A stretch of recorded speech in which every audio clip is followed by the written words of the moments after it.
नमस्कार, बहुत बहुत स्वागत है आप सभी का। आप देख रहे हैं एनएमएफ न्यूज, आपके साथ मैं हूं नमता चौधरी।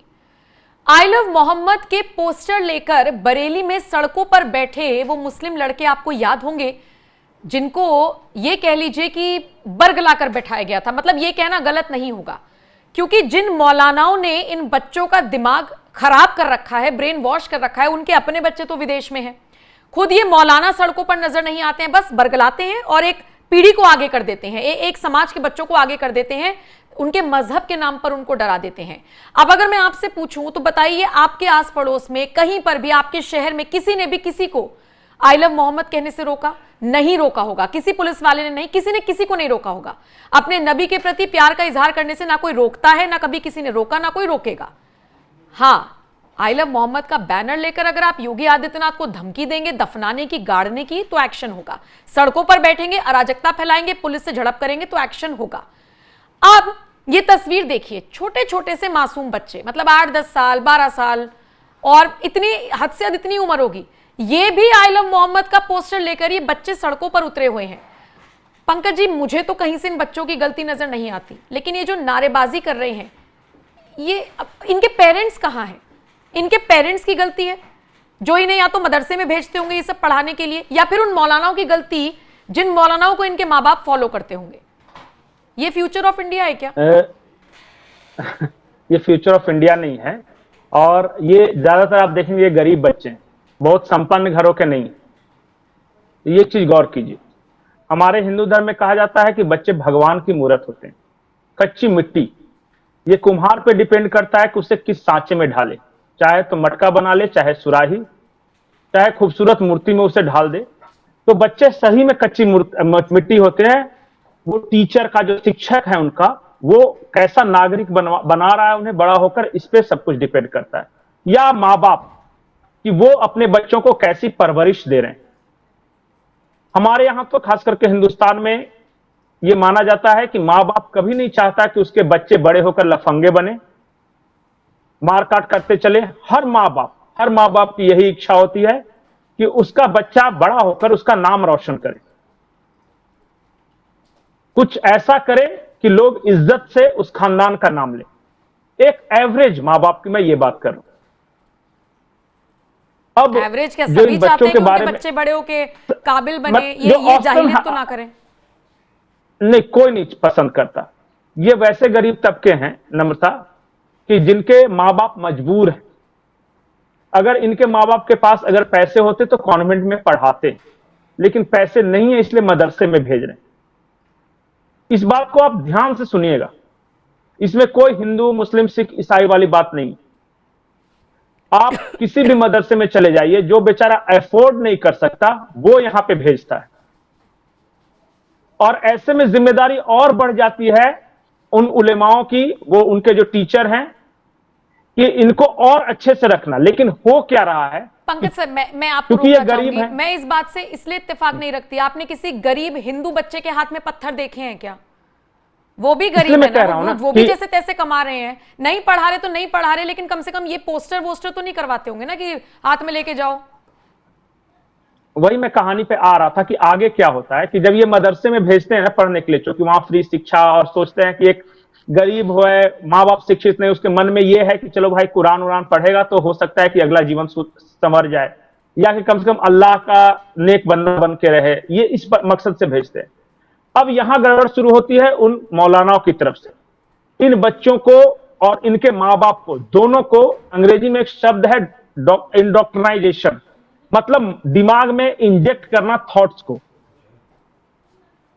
इनको इस हद तक ये बताते हैं कि तुम जो हो मुसलमान हो, और मतलब ये बाकी सारी फालतू बातें जो जोड़ी जाती है वो सब वहीं पे सिखाया जाता है।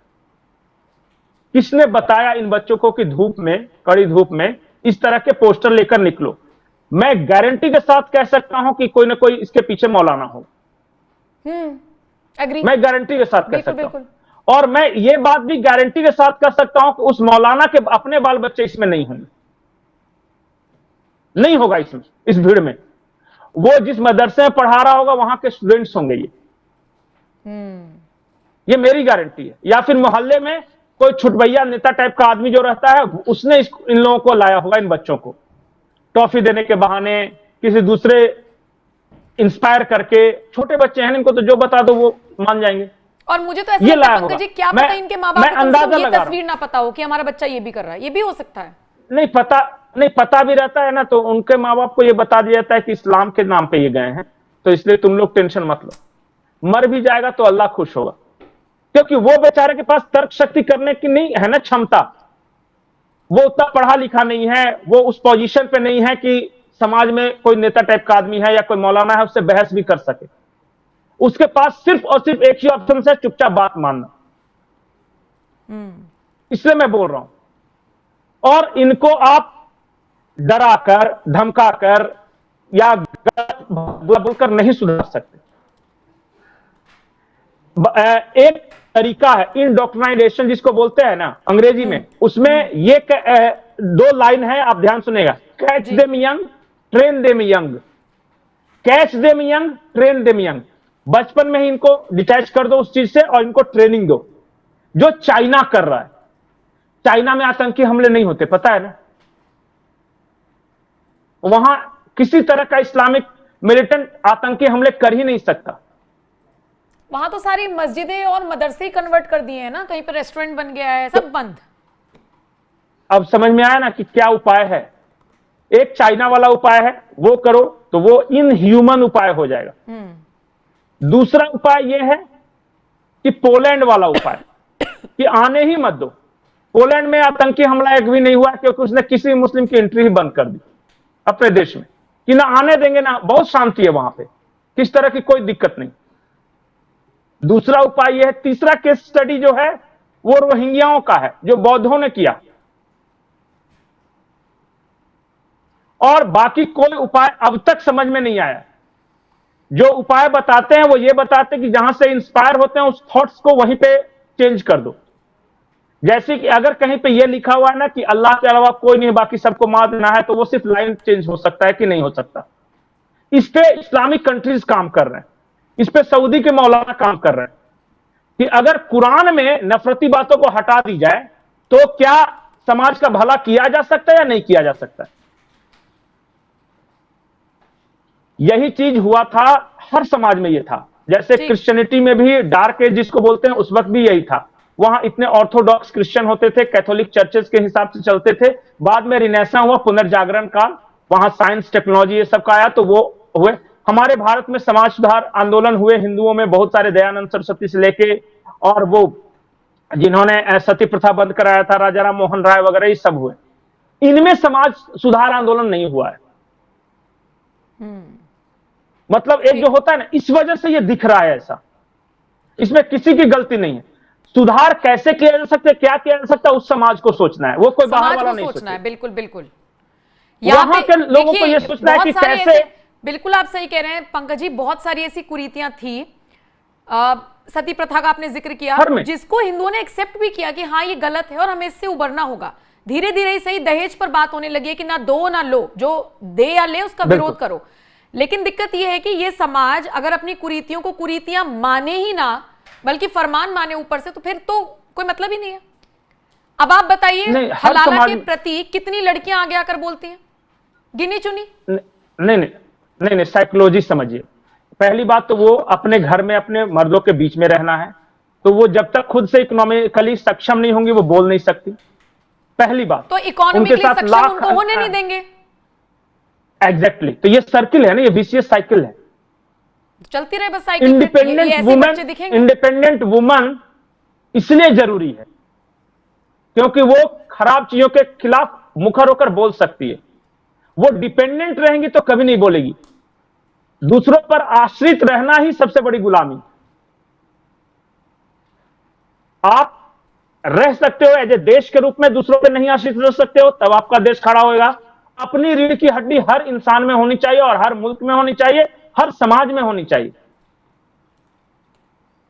और ये मैं बार बार ये चीज बोलता हूं कि समाज सुधार आंदोलन वहां से होगा। देखिए, ये बच्चों के बारे में आप बोल के जा रहा हूं कि अगर इसी माहौल में ये पले बढ़े तो कल को बड़े होकर ये ऐसे नागरिक नहीं बनेंगे जो साइंटिस्ट है, जो समाज को कुछ दे सके, कुछ दवा बनाए ताकि बीमारियों का इलाज हो सके। या ये वो बन सकते हैं जो बरेली में हिंसा कर रहे थे, उन्हीं का ये स्मॉल वर्जन। नहीं, ये जगह जगह फटेंगे, या रख के टिफिन में बम रख के, खिलौने में बम रख के भागेंगे। यही इस तरह के नागरिक बनेंगे ये, और ये जहां कहीं रहेंगे उस समाज के लिए समस्या रहेंगे।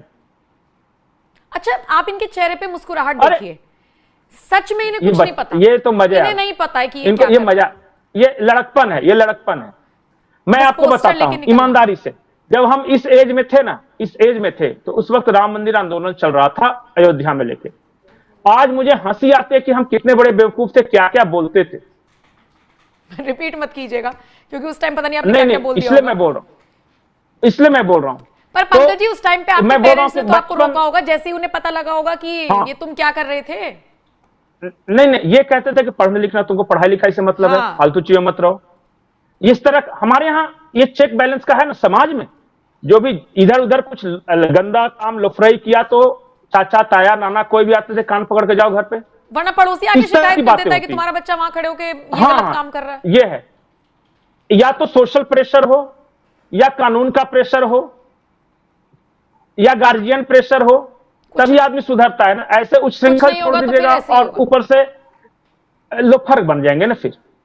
ये भी एक तरह का लोफर ही है, भले ही नाम इसको किसी तरह का चश्मा उड़ा के आप बोले, तो ये गलत तो गलत ही होता है। आपको याद है पंकज जी, हमने एक वीडियो किया था साथ में, तो एक विजुअल हमने चलाया था जहां पर ट्रैक को डिसमेंटल करने की कोशिश कर रहे थे ताकि ट्रेन वहां इसी पर तरह की बच्चे ही मेंटलिटी। थे, सारे माइनर थे। मैं आपको एक बात बताऊं, ये कहते हैं कि हम इस्लाम की खिदमत कर रहे हैं। मैं ये बिहार में, यूपी में, झारखंड में इतनी नशाखोरी देखता हूं ना इन बच्चों में, इतनी नशाखोरी। ये डेंड्रॉइट पता नहीं क्या क्या लेते हैं इंजेक्शन, ये सब मुस्लिम बच्चे हैं, जबकि इस्लाम में नशा हराम है। तो ये इस्लाम की भी सेवा नहीं कर रहे हैं। और पता है इनको नशे में डालकर गलत काम, कोई नशे में डालकर गलत काम करवाते हैं। आसान हो जाता है ना नशाखोरी के चक्कर में। तो जो बुरा है वो हर वर्ग में बुरा है, वो हर इंसान में बुरा है। चोरी चकारी किसी धर्म में अच्छा नहीं है, नशाखोरी किसी में कहीं अच्छी नहीं मानी जाती। इसी तरह इस तरह का हिंसा करना किसी में भी अच्छा नहीं माना जाता, भले ही आप उसको बहस करके कोई भी आवरण चढ़ाने की कोशिश करें। बात है। ठीक है पंकज जी, सोशल मीडिया पर वीडियो वायरल है, कहां का है एग्जैक्टली तो पंकज जी मुझे भी नहीं पता, लेकिन कहां का है इससे ज्यादा इंपॉर्टेंट है कि क्या है इस वीडियो में, और जो है वो साफ दिख रहा है और जो नहीं होना चाहिए। तो आपके हिसाब से ये जो इन बच्चों ने पोस्टर्स ले रखे हैं, आपके हिसाब से प्रमुख तौर पर आपको क्या लगता है किसकी गलती है, ये आप हमें कमेंट करके बताइएगा। ये जो चर्चा हम दोनों ने की, इस पर आपका क्या कुछ कहना है, कमेंट करके बताइएगा। शुक्रिया पंकज जी, और इस वीडियो को देखने के लिए आपका भी शुक्रिया। बाकी अपडेट्स के लिए बने रहिए एनएमएफ न्यूज के साथ।